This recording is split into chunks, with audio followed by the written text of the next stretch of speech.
Okay then. Now we're back again. This one's gonna be a cartoon Marvel battle. It's going, and I'm gonna pitch Verdona from Ben 10 from the Ben 10 series versus Vulcan from the Marvel Universe. I'm gonna start off with Verdona. Verdona is the grandmother of Ben and Gwen, including Sunny.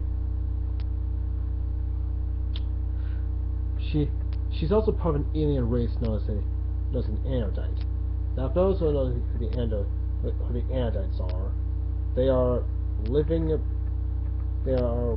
beings who are actually living energy, controlling a powerful energy known as mana, which is kind of like life energy, or like quantum force or something, which allows them to nearly do anything, like absorbing matter or energy around them. They have the power. She also has the power to fly, manipulate and project energy beams in similar ways what the Green Lanterns can do, except it's not, well, it's not really, it's actually coming from them. It's actually their actual superpower rather than the Green Lanterns using their rings. Capability of flight. They also have low-level reality bending powers, as I did my research. Unfortunately, it's not as powerful as like the Celestial Sapiens, which is what Alien X is. But you don't really want this girl to be your enemy, because she has like high-level energy-based powers, and not to mention living energy. I don't think she needs to eat, sleep, or breathe or anything. I don't think she has the power to use magic, unlike her granddaughter, Gwen. She rather prefers to use most of her Anodite-based powers. You know, if Anodites could use magic, well, anything can use magic. Now, you could, yeah, she's a powerhouse. I'll give her that. And again, you don't make this become your enemy. Neither her opponent. And that's Vulcan. And if you don't know who Vulcan is, he is the third Summers brother he's the third and youngest Summers brother. He first showed up in Deadly Genesis. He's also an Omega level mutant and also rumored to be more powerful in that. Now, Vulcan can actually, his main power is that he can manipulate virtually any known form of energy on the electromagnetic spectrum, including exotic energy. He can also absorb energy, but I don't think it's required for him to. I don't think it enhances strength or anything. It depends his brand. Okay. Then again, the creator's Ed Baker. I think I say his name right. He also has the power to blast any form of energy from his eyes or his hands. He can actually survive. He can fly at light speeds and survive the vast vacuums of space. He can sustain himself, apparently. Creating force fields and creating constructs. He can He's also immune to psychic attacks and can detect any form of energy, including simulating telekinesis. And I think his most deadly powers are that this guy actually does have the power to get this. He can actually manipulate other people's superpowers, just by manipulating their own energy. Like he can actually turn them off by overriding them, and he can even use their superpowers. He can actually copy other people's powers by manipulating. Just by manipulating the electrical particles of the brain. By going to the electrical particles of the brain and manipulating their own energy, he can actually use their superpowers as well. It was mentioned that he used that. That's how he used that power on Rachel Summers, and I believe he also did it on Adam Warlock. Apparently, at one point he was merged in with 3 other mutants.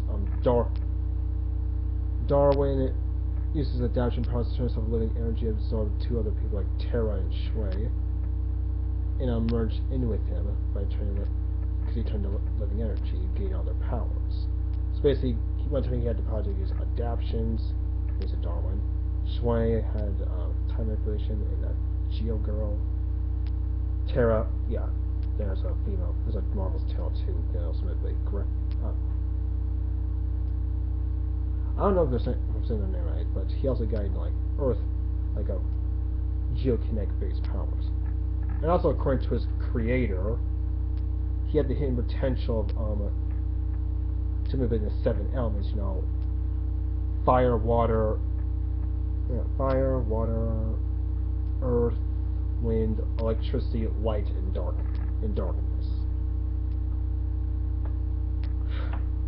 It was also argued that he was powerful enough to take on like other powerful heroes like Silver Surfer or Onslaught.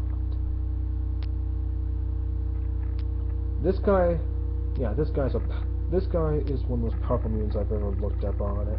Apparently, he quote-unquote died in a fight against Black Bolt, the real Black Bolt, not the scrolled one. And he also defeated twice against Gladiator. Apparently, his weakness is that he gets overconfident. That's his big weakness. And he took out like a majority of the X-Men. He also was defeated by his brother Havoc twice. He defeated him the first time, but then came back after absorbing. I'll get that to later.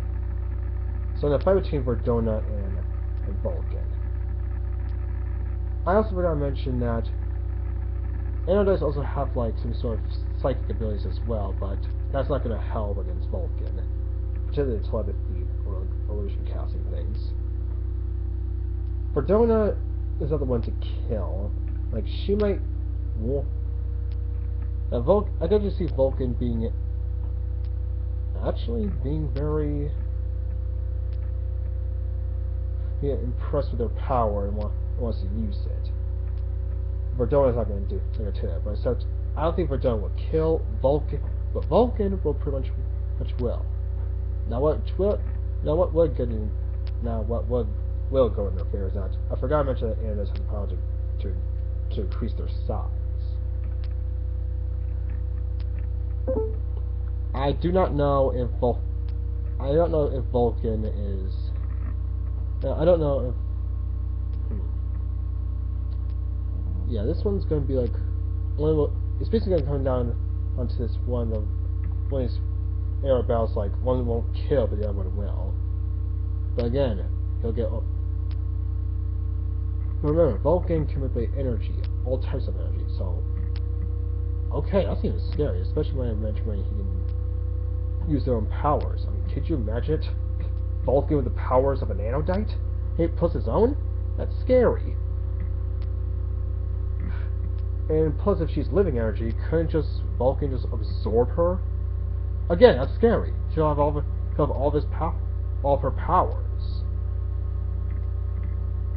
For some reason, just because I mentioned it, I might actually get this one to Vulcan. I'm sorry, guys, but this is just me, by the way. Yeah, it's just by my opinion. I'm sorry, guys, but the fact that she's living energy, could possibly she can just absorb her, or just manipulate her own energy. Because I don't think the Anodites can do that. I don't think not even the Anodites can do that. But hey, that's just me. Who you guys think with? Verdona or Vulcan? And that's my second fight. Thank you and goodbye.